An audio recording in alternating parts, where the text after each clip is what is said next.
Hello everyone, this is McBainer, and this will be game number 3 of the 2013 DreamHack Open between StarTale Life and Liquid Taeja.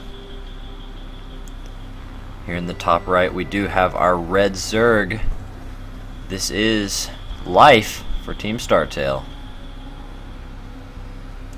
And in the bottom left here, spawning as the blue Terran, we do have Liquid Taeja. Both players very well known, Life being one of the best Zerg players in the entire world, and the youngest in Taeja, of course, going all the way back to StarCraft Brood War, having a lot of old-time experience and great, as you could say, probably one of the top-tier Code S, players, one of the best Terran players in the world. Both these players going at it here. This is game number 3, like I said. Game 1 being taken by Taeja and game 2 being taken by StarTale Life, so we do have a 1-1 so far in this series. Of course, these games are really old. I'm just casting this really late because casting is something I'm trying to get myself into. I have always had a love for StarCraft and just recently started casting some games, trying to get some stuff on my channel just to get some feedback and get a little better at casting myself. So I figured, why not start here casting some of the best players in the world? And of course I play Terran myself, so to be biased I actually picked Taeja, the game with Taeja in it, and I thought a best of 7 series would be fun to cast for the channel, so kind of why I picked this matchup here. But we do see like it might be a Reaper opening here for Taeja. Is a hatch first goes down for Life. Like I said, this is game number 3. Sorry it took a little while to upload game number 3. If you have been following the series on my YouTube channel, had a really busy week at work and was unable to upload some content for a while. My internet speed is so slow. My upload speed is literally like 0.3 megs. So to upload a video of this length, it'll probably take me about 14 hours.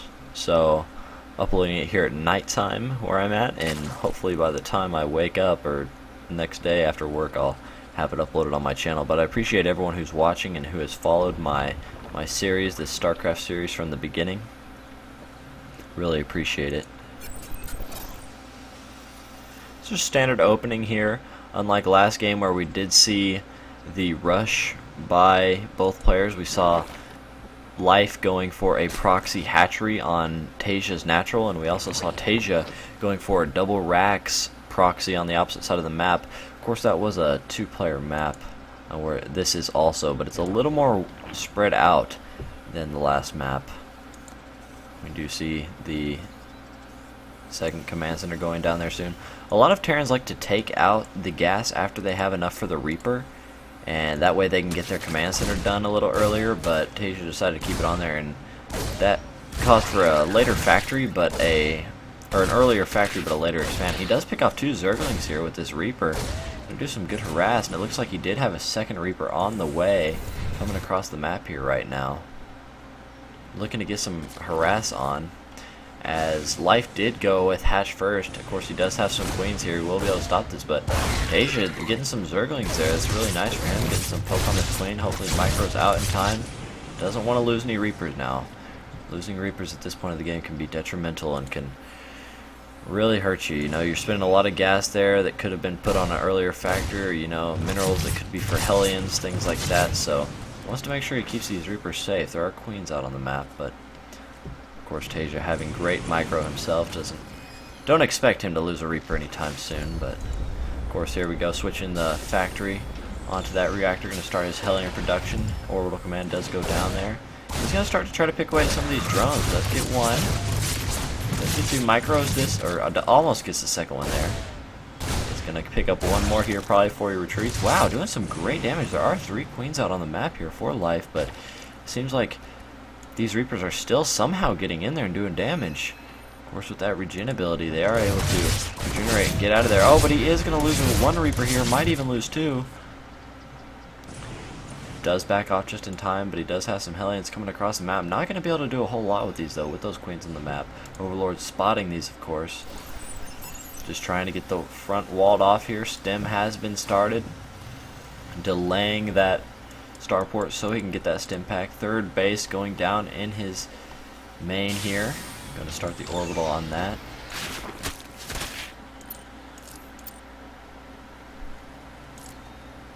So we do see a spine going down in the front here. Life really got tired of taking all that damage, and he knows that Hellions will be out on the map soon and wants to make sure that those run-bys aren't as cost effective for Taeja as they could be. Of course, Queen's there. Those Hellions are going to be able to do nothing. He's just going to retreat here on the map and group with his other. Now this is the exact amount that you want. 6 Hellions is enough to one-shot volley just a ton of units. This is like the prime amount for Taeja. This is kind of what he wants here. Stopping that drone that was going to go to the third base. Keeps the Reaper on the third base.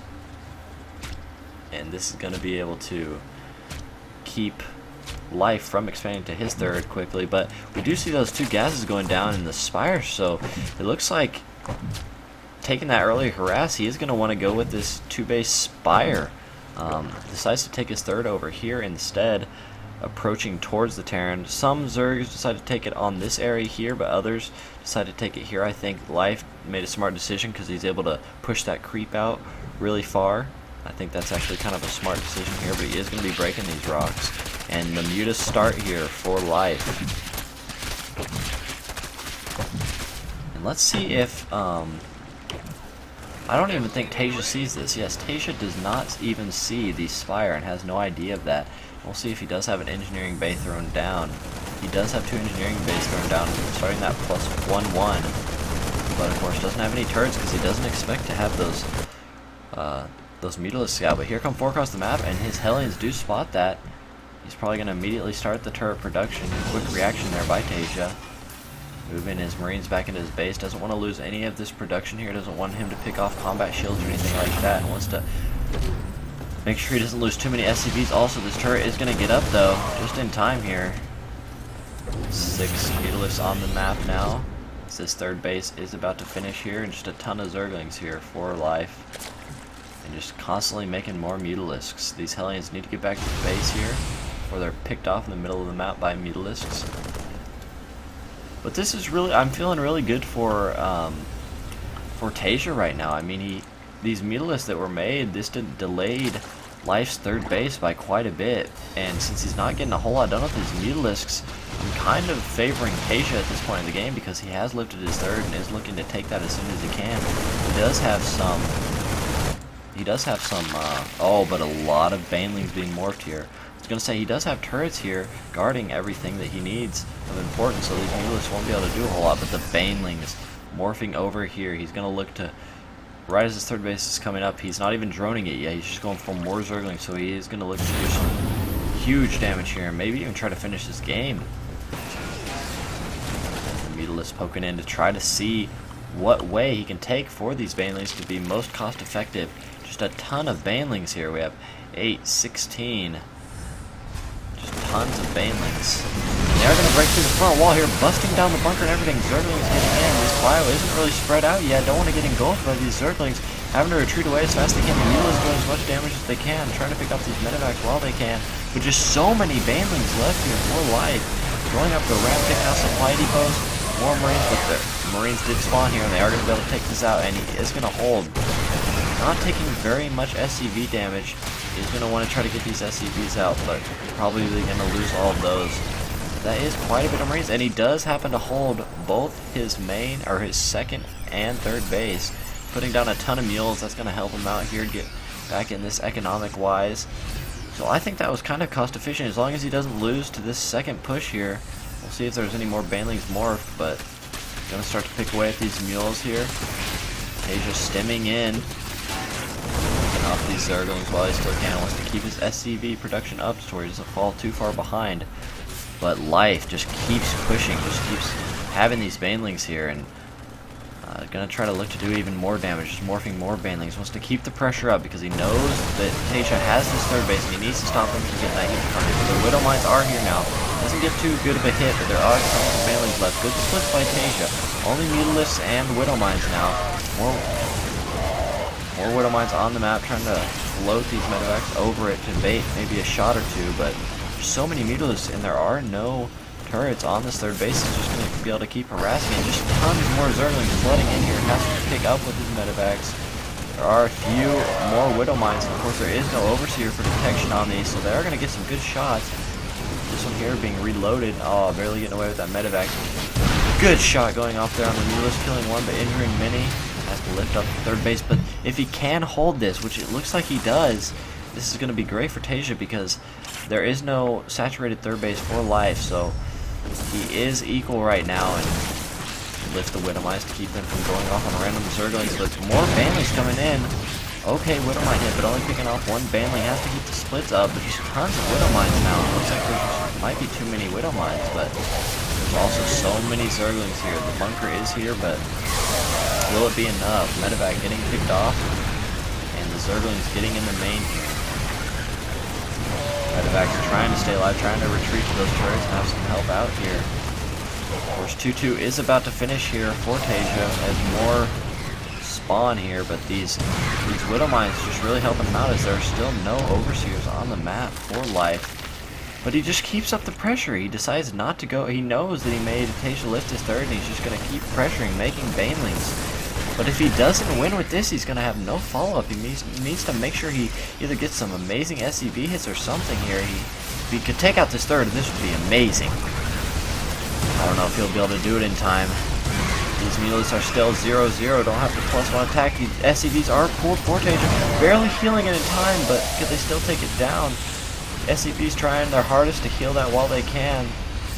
And they looks like he will pull more off the line just to kill it. This is amazing here. We're seeing such good play by both players, barely saving that third command center. Taeja. There are some more Banlings morphed here, so it looks like life is still going hard. He still wants to try to finish this game. He knows that he's about broken Taeja's defenses. He's got so close every time, and each time he pushes, he just gets more and more, but will he be able to do it this time around? Of course, there are Mutilas coming in, harassing. Wants to keep active on the map. If he can keep active on the map, this will keep Taeja from dropping. And this is exactly what he wants to do. He wants to keep Taeja on his heels. He wants to keep him from landing that third. He wants to keep him from dropping. And he wants to have time to drone up the third. So he does take this time to drone up the third while he keeps harassing this third base. Of course, those are speed Banelings and have been for quite a while. But there is still no Overseer on the map to spot these Widow Mines. And it looks like life just gonna not go for the attack on the ground, but maybe try to harass some more in the air. But Taeja getting some turrets up. Life just trying to still be active here with these Mutilas. They're still 0-0, but flank comes in here with the Banelings being able to target those down. And here come the flood of mules. Just tons of mules coming out here for Taeja. 9 mules being dropped down there with all that energy saved, so he's really going to be able to exploit that economic advantage now. The Mutilas coming in for harass, but we also see a drop coming up here for Taeja. Going to pick off a few, or one of these turrets right now. But it's not really going to, he's not going to take too much damage from it, but we do see the drop coming in here. Taking out tons of drones. This is really bad for life right now as he has to pull him off the line. Probably going to get a gas here too. Really good for that production. Will he get it? Is he going to target it down? Yes, targets it down, loads up, and drifts away. But this does pull the Mutilas back. Pulling the Mutilas back is huge because this gives Taeja time to, you know, put his defenses down, get his turrets up, get his wall down for his third, and really saturate it up. You know, stay economically ahead or with life. At this point, there is no third base taken for life, and since as Zerg, you always kind of want to be ahead by one base or more. This is kind of bad, but oh my gosh, we see amazing splits here by Taeja, splitting up all his SCVs. Life just doesn't know which way to go. Not losing a whole lot there. As we do see the units lost tab for life is just swayed huge for life, just losing so much more than Taeja. And also battle mined out here in their mains. So life needs to expand and take a fourth base. As Taeja sets happily on his 3 base, the economy that Terran can have on 3 base, this is This is good enough for his battle force, and just tons of Widow Mines out. 10 Widow Mines right here, but we do see a huge attack coming from Life. He knows that he's only on 3 base and hasn't tried to expand yet, so he knows he needs to do some economic harass and take out Taeja as soon as he can.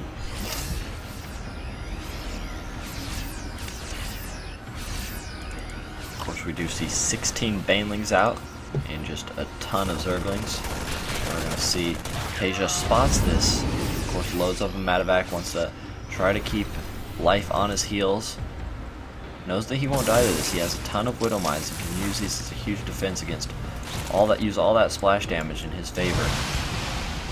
But these Medevacs, no!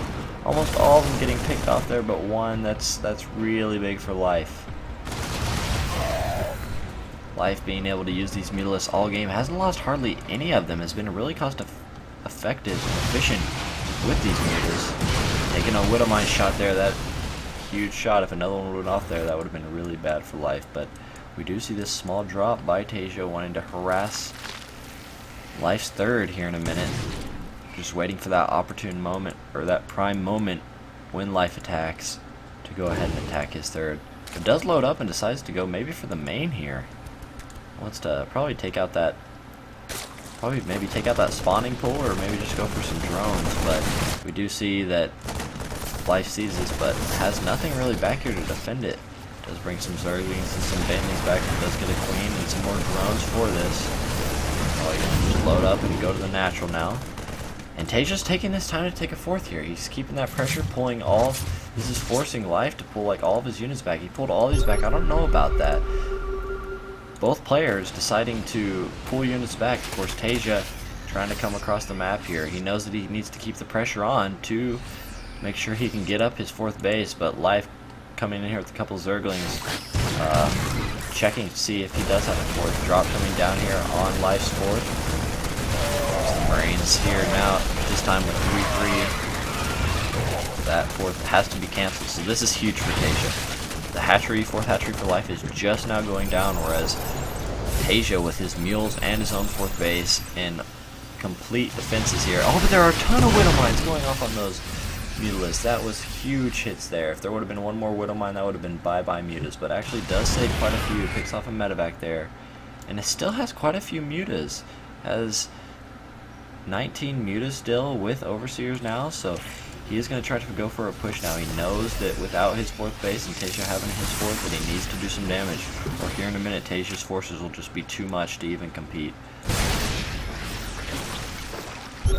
Not very good creep spread either coming out from Life. Not having enough bases, not having enough Queens on the map really forces him, really keeps him from having just a ton of creep spread. But tons of Widow Mines here. The splits coming out, forcing a lot of these Widow Mine shots to not be as effective as Taeja might want them to be.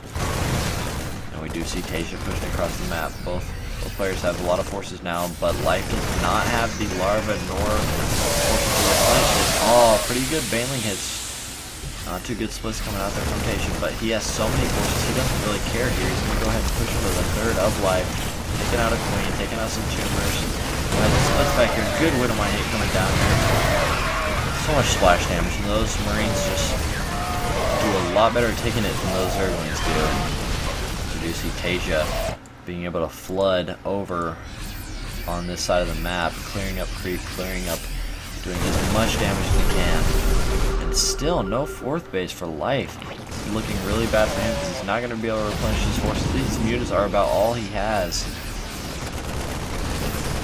Taeja looking really strong here. Going to start breaking the rocks, and he knows that he doesn't have to push too hard. He wants to take his time, wants to probably slowly work his way up with these mines. He is 3-3. He doesn't want to take too many bad hits against those Banelings. Wants to make sure he splits well. Pretty good splits coming down there from Taeja. Nice micro to pick up those Banelings here, but the Banelings are flooding in, trying to get some good hits on those Marines. Not very good hits. Come down. There are a ton of Mutas, but of course Mutas aren't very good against Marines, especially being only 1-0 right now. Of course, Life only being able to morph 5 Banelings. He just doesn't have the economy right now to compete with Taeja. Of course, we see Taeja just streaming Marines and Bioforces across the map. Is Life's going to try to maybe do something to this fourth base with his Mutalisks, but what possibly can he do? There are a ton of turrets here, but they're going to melt quickly through all these Mutalists, getting their repair and lifting up his fourth base. Doesn't want to lose this, pulls back a couple of Marines, but at the end of this, he is pushing harder, and it doesn't look like Life's going to be able to do anything about this. The fourth base not even going down. Taking out some SCVs, but still keeping the fourth base and having those mules to replenish his economy is really huge for Taeja. As we see, the third base does get picked off for Life. Just another thing. Life's been playing down this entire game behind bases, trying to play as hard as he can on the same amount of bases that Taeja has. Of course, each main being mined out, so both players technically being only on 2 bases, or Taeja being on 3 and Life being on about 2. These Mutalists, Life's going to have to do as much as he can with these, as this is about all he has. He can't really afford to spend his larva on drones, but yeah, he can't really afford to not make units right now. Because at any time, Taeja could get the feeling to push across the map and end this. Trying to maybe do some damage, pick off this third. Taeja not really even seen, and just now starting a repair is going to kill that base. Not very good reaction time, not something we'd really see most of the time out of Taeja. Taking forever to react to that base being taken down by those mutas, and the mutas just take it and go on out. One Widow Mine connecting with one muta there, picking up a kill, but there's a drop coming down here. Gonna take out just a few drones, but is gonna lose this medevac in the end. Of course, Taeja with just a ton of mines here. If somehow he can get an amazing connection with these, without these overseers seeing that, and these clumped up mutas, that would be huge. Of course, he knows he cannot take on these Marines, so he wants to get some economic damage done. These Widow Mines might get a huge hit here. Does split off just in time, though. Knows that they were there. Barely sees them with the overseer and is able to back up. Only loses about half of his entire forces there, but more connecting. And now these mutas being at such low health, what can they possibly do? Now that these Marines have arrived. What a good game going on here now. Both players still playing on this mid-game comp, you know? This is, at this point in the game, 30 minutes in, Life's really wanting to be at that having that Ultralisk Cavern out, but he just doesn't have the economy. He's still on Lair here, Lair tech, and just trying to pump out as many Banelings, Zerglings, and Mutalisks as he can, and of course Taeja just going with the standard bio, but looks like Taeja is going to want to end this. He knows that Life is far behind economically. Going for the drop here, has another small force here, is also going to be pushing this base here, moves up the Widow Mines to make sure he gets good connections with that, splits out just in time, but takes out a lot of his own Marines with that Widow Mine. And of course the drop goes down from the bottom here. He does bait these Mutalisks into attacking these Marines here. Not going to go well for Life there. Mutalisks never really good against a large number of Marines. He's just going to slowly inch his way up here, leading his forces with the Marauders, taking all those Baneling hits. And you just see these forces streaming across for Taeja. I don't know what Life can possibly do about this. It looks like this might just be a 2-1 lead here for Taeja if he can finish this out here. 4 more Banelings coming in here, trying to get some hits off, not connecting. And we do see good game coming down there by Life, as all bases were being harassed. And that is game number 2. Game number 3, but the second game victory for Liquid Taeja. Thank you all for watching.